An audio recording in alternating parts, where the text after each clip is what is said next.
নমস্কার, কেমন আছেন সবাই? ঘরে বাইরে নতুন একটা ব্লগে সবাইকে স্বাগত জানাই। আর সাথে এক বৃষ্টি ভেজা সকালের অভিনন্দন জানাই সবাইকে। সকাল সকাল মেয়ে চলে গেল স্কুলে। এদিকে আমার যে প্রথম কাজ সেটা হচ্ছে রান্না কমপ্লিট করা, তারপরে বাড়ির কাজে হাত দিতে পারবো। এদিকে গলার অবস্থা খুব একটা ভালো নেই, কারণ ঠান্ডা লেগেছে, বৃষ্টি বৃষ্টি ওয়েদার, সেই কারণে। তো চলুন সকাল সকাল ব্লগটা শুরু করি, সাথে থাকুন, দেখতে থাকুন, আশা করি ভালো লাগবে। আজ অনেক লেট হয়ে গেল, ঘড়িতে 4:20। কেন এত লেট? ইচ্ছা হলো তাই। কি নাচ করালো? কো ক্যারিকুলার অ্যাক্টিভিটিতে চেস করিয়ে খেলিয়েছে? ভালোই তো, কিছু একটা শিখছিস। আগেবারে ভাই বলে গেল না, চেস খেলতে পারি না, চেস খেলতে পারি না, এবার তুই শেখাবি। ভাই না, ভাইপো। ফাইনালি আজকে স্কুল ড্রেস আসলো। হ্যাঁ,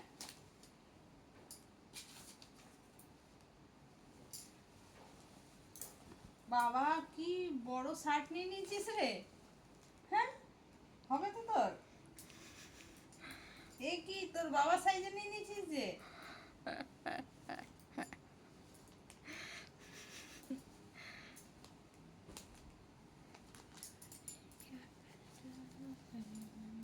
পরে দেখেছিস, সাথে সক্স আর আছে টাই। নতুন স্কুলে অ্যাডমিশন নিলেও পুরনো স্কুল ড্রেসটাই পরে যাচ্ছিল, কারণ সামার ভ্যাকেশন পড়ে গেছিলো, সে কারণে স্কুল ড্রেসটা দেয়নি। আজকে দিল, এবার থেকে পরে যেতে পারবে। আজকে মেয়ের ইচ্ছে হয়েছে ডিনারে আলুর দম আর রুটি খাবে। আজকে বলে গেছে, মা তুমি তো অনেক দিন আলুর দম বানাওনি, আজকে কিন্তু ডিনারে আলুর দম বানিও। আমি বললাম ঠিক আছে, তাই হবে।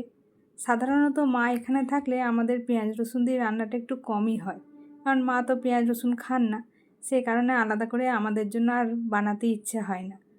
তারপরেও পেঁয়াজ রসুন দিয়ে রান্না করলে সেই গ্যাস কড়া সব আবার দুবার করে ধুতে পরিষ্কার করতে হয়, সে কারণে আমি একটু রান্নাটা কমই করি। তো আজকে তো মায়ের খাওয়া দাওয়া সবই হয়ে গেছে, সে কারণে ভাবলাম ডিনারে একটুখানি আলুর দম যখন মেয়ে বলেছে বানিয়ে দিই। তো বাড়িতে একটুখানি ছাঁচি পেঁয়াজ ছিল। এই ছাঁচি পেঁয়াজগুলো পান্তা ভাতেই সাধারণত বেশি খেতে ভালো লাগে, তবে আমাদের তো সেইভাবে পান্তা ভাত খাওয়া হয় না, সে কারণে না ছাঁচি পেঁয়াজগুলো রয়ে গেছিলো। পেঁয়াজগুলো যদিও বাড়ির দিদি দিয়েছিল, তো ভাবলাম পেঁয়াজগুলো নষ্ট হয়ে যাবে, তার চেয়ে আলুর দমের সাথে বানিয়ে দিই, ভালো লাগবে খেতে। পেঁয়াজগুলো বেশ গোটা গোটা থাকে, তো খেতে কিন্তু আলুর দমটা বেশ ভালোই হয়। তো সেই গোটা পেঁয়াজ আর আলু দিয়ে বানিয়ে নিচ্ছি আলুর দম। আর হবে রুটি। মায়ের খাওয়া তো বিকেলেই হয়ে গেছে, মা এখন শুয়েও পড়েছেন। আর আজকে ডিনারটা আমি একটু তাড়াতাড়ি বানিয়ে নিচ্ছি, কারণ মেয়ে স্কুল থেকে এসে খেয়েই টিউশনে বেরিয়েছে, খিদে পেয়ে যাবে। এদিকে কর্তামশাইও অফিস থেকে ফেরেনি, একেবারে মেয়েকে সাথে করে নিয়ে ফিরবে। তো ভাবলাম রান্নাটা করে রাখি, তাহলে ওরা আসলে ঝটপট করে খাবারটা দিতে পারবো। তো আলুর দমটা তো আমার হয়ে গেছে, এবার আটাটা মেখে রুটিগুলো বানিয়ে নেব। বৃষ্টি হচ্ছে বাইরে, কিন্তু গরমটা এখনও কমেনি। সেই কখন থেকে আমি রান্নাঘরে আছি, মনে হচ্ছে রান্নাঘর থেকে আমি কতক্ষণে বার হব, এত গরম লাগছে। আর বাইরে কিন্তু বেশ ঠান্ডা ঠান্ডা হাওয়া দিচ্ছে।